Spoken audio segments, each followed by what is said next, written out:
Jim Piccola's in from the DOT. Hey, Jim. Hey, good morning, guys. How are you? You didn't work this weekend, did you? Not really. Yeah. Oh, yeah. We were pretty busy Saturday and Sunday. And I appreciate you coming in because you mentioned you're off today, so I appreciate you taking some time to come in to give us some updates. No, so. My pleasure. And I'll mention as well before I start hammering Jim with all of the questions and comments that I got over the weekend. Jim did, I thought, an awesome job of providing media updates on what was closed, what was open, and then Sunday you followed up with what's been reopened and what was still closed. So, and this morning when I get in, awesome at 4 o'clock in the morning. So awesome job keeping everybody up to date. Oh, you're welcome. So, what happened on the arterial Saturday? Well, as you know, we've been having wet weather for the last couple months. I mean, and basically the ground is saturated, and we just got hit with that storm.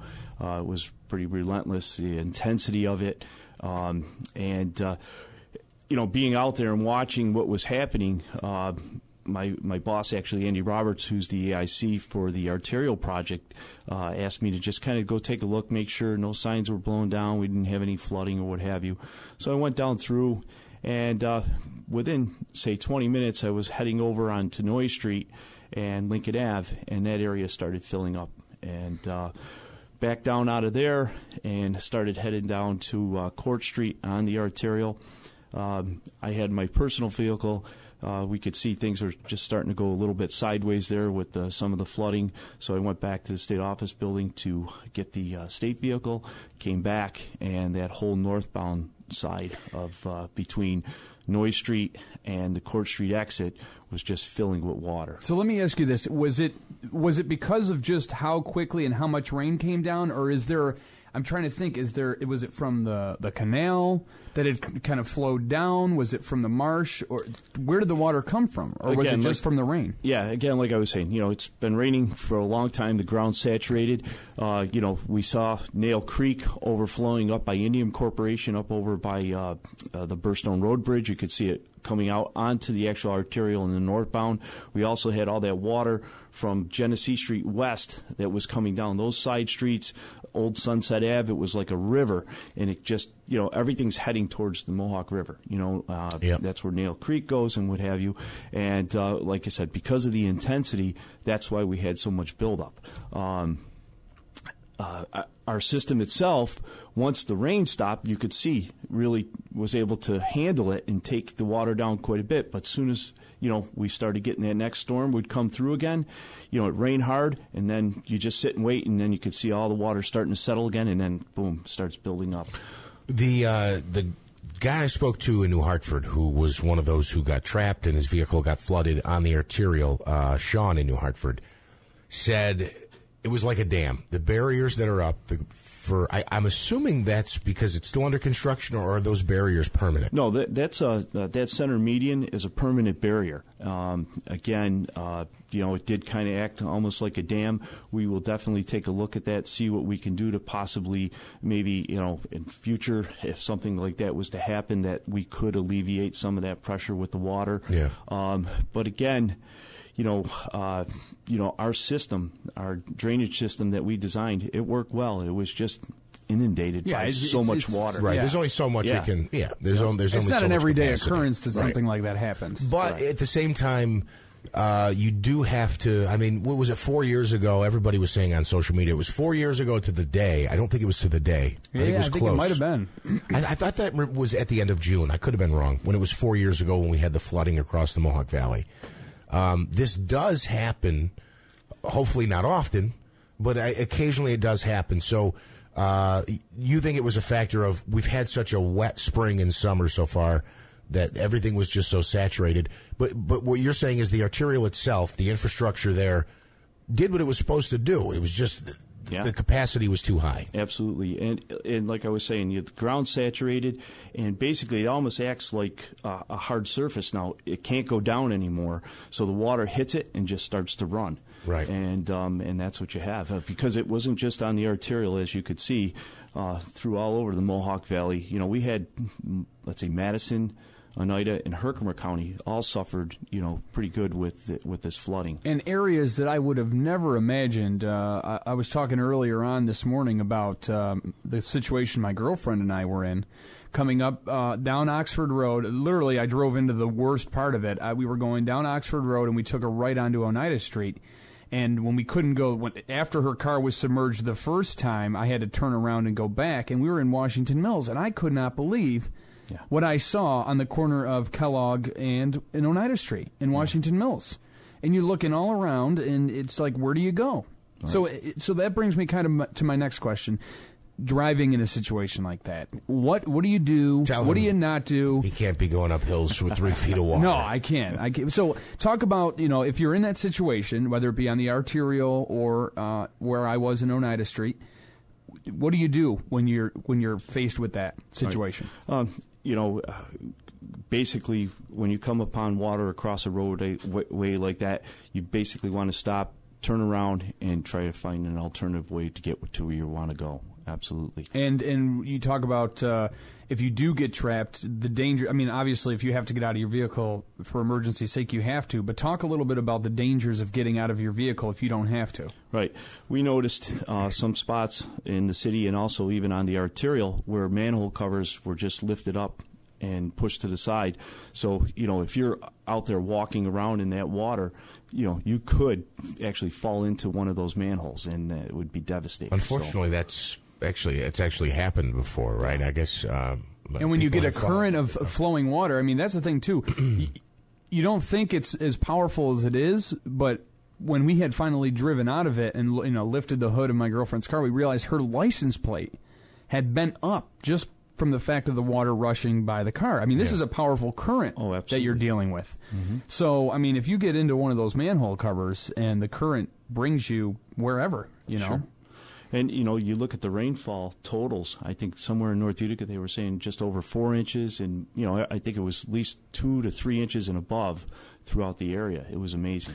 I could be wrong on this, but I want to say about a month ago, I remember Bill was talking about numbers. We had gotten a rainstorm. It was heavy rain. It was several days.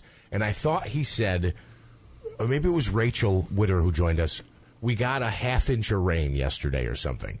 I mean, think about that. When we talked about a half inch, that was a lot of rain. We got 4 in some spots. 4 plus, I mean, that's incredible. Yeah, that's absolutely incredible. Yeah. So what's the arterial like today? Is there... I love that interchange, by the way.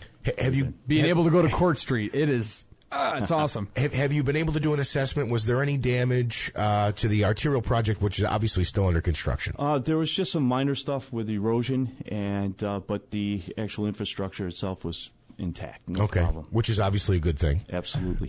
When is you keep telling us this, and I keep forgetting. When is the construction date? When is it completely done? The final or scheduled completion date is July 31st of this year, and this end of this month. Yeah. But the major components will be all completed, but there's been work that's added on. We still have a lot of work to still do on Lincoln Ave, and we're going to reconstruct Columbia Street between State and Varick. We'll probably wait till after the Boilermaker to do that. Nice. But like I said, the major components will be done, but we still got a lot of landscaping. We have stamped concrete, some sidewalks, so a lot of paving still to do. But we hope to have the majority of that completed by the end of this month. And then, like I said, we still have quite a bit of work, though, to do with some of the additional work that was added onto the project. What's going on now? Because, and I want to encourage people to realize this when they're, honking behind me and riding up on my bumper, that it has moved to 40 miles an hour over by Burstone Roads Bridge. What are you guys doing over there? Because now there is construction there and you have to go 40. That's a work zone. Don't be speeding in the work zones. What exactly is going on there? Is that maintenance to the bridge? Yes. That's a rehabilitation project that we're doing on that bridge. That's a major one that's pretty close to like $8 million. Wow. And that's going to be over 2 seasons, so this year and next year. And it's a great project. And, again, it is a work zone, so please, when you're traveling through any work zone, slow down, pay attention to all the signs, and we'll get you to where you want to go safely. And I say that because, for so long it was 40 on the arterial, and you could speed up by the warehouse, by the Joe Tahan's warehouse there. Right.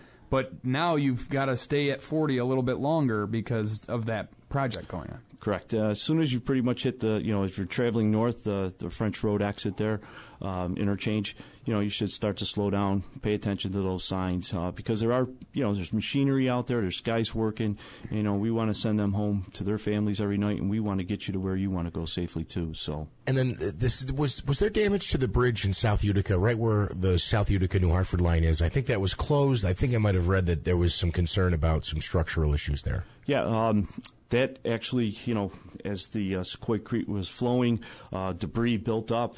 It actually went up over the top of the bridge with the water and a lot of the debris. Our engineers were out there yesterday. It's structurally, fine. Once the water went down, we were able to assess it. Sure. It's structurally fine, and it just took some time to clean it up. There was a lot of debris and mud and stuff, but that's all open. And that was, speaking of cleanup, if I can quickly, I mentioned this this morning. I don't know who's. I don't think it's the DOT's responsibility, but I don't know if maybe you know. I drive through like New York Mills, Whitesboro on my way in today. There were areas that were flooded intersections, so there's just like this coating of mud everywhere. Yeah. Is that something that, do you know, state assistance for cleanup there? Is that on the municipality to clean that up? Does the DOT have any involvement there? I don't think you do, but. Well, we have our state roads that we're taking care of, but we do end up sometimes helping the municipalities if they ask us.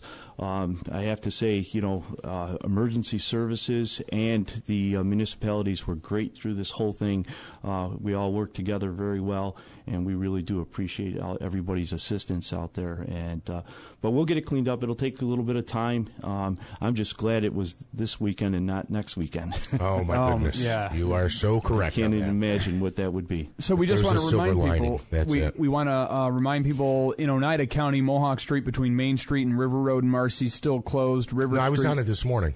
Coming Is in. that open now? Which one is this? Mohawk right down here. between Main Street and River Road. Okay, they may have opened it. The water may have gone down. I probably will come in our next update. Okay. Right on the lip, but I was able to take that in. All right, this morning. but there is River Street between 69 and Old River Road in Oriskany still closed. Route 233 between 12B and Route 412. And in Herkimer County, 171 between Litchfield Road and Furnace Road in Frankfort still closed. And you expect that to be long-term? They had some mudslides there? Yep. Let's see. The one on 233, first, we got a box culvert there.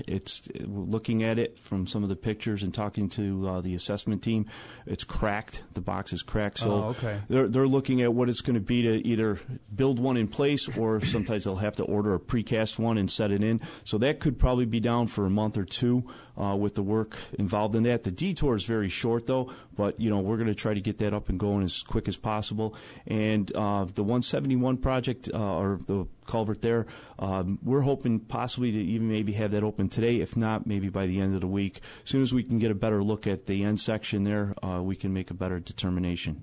All right. Jim, great job providing us with updates on closures and what was flooded all weekend. Very much appreciated, because obviously we share that with our listeners. So thank you. Great job.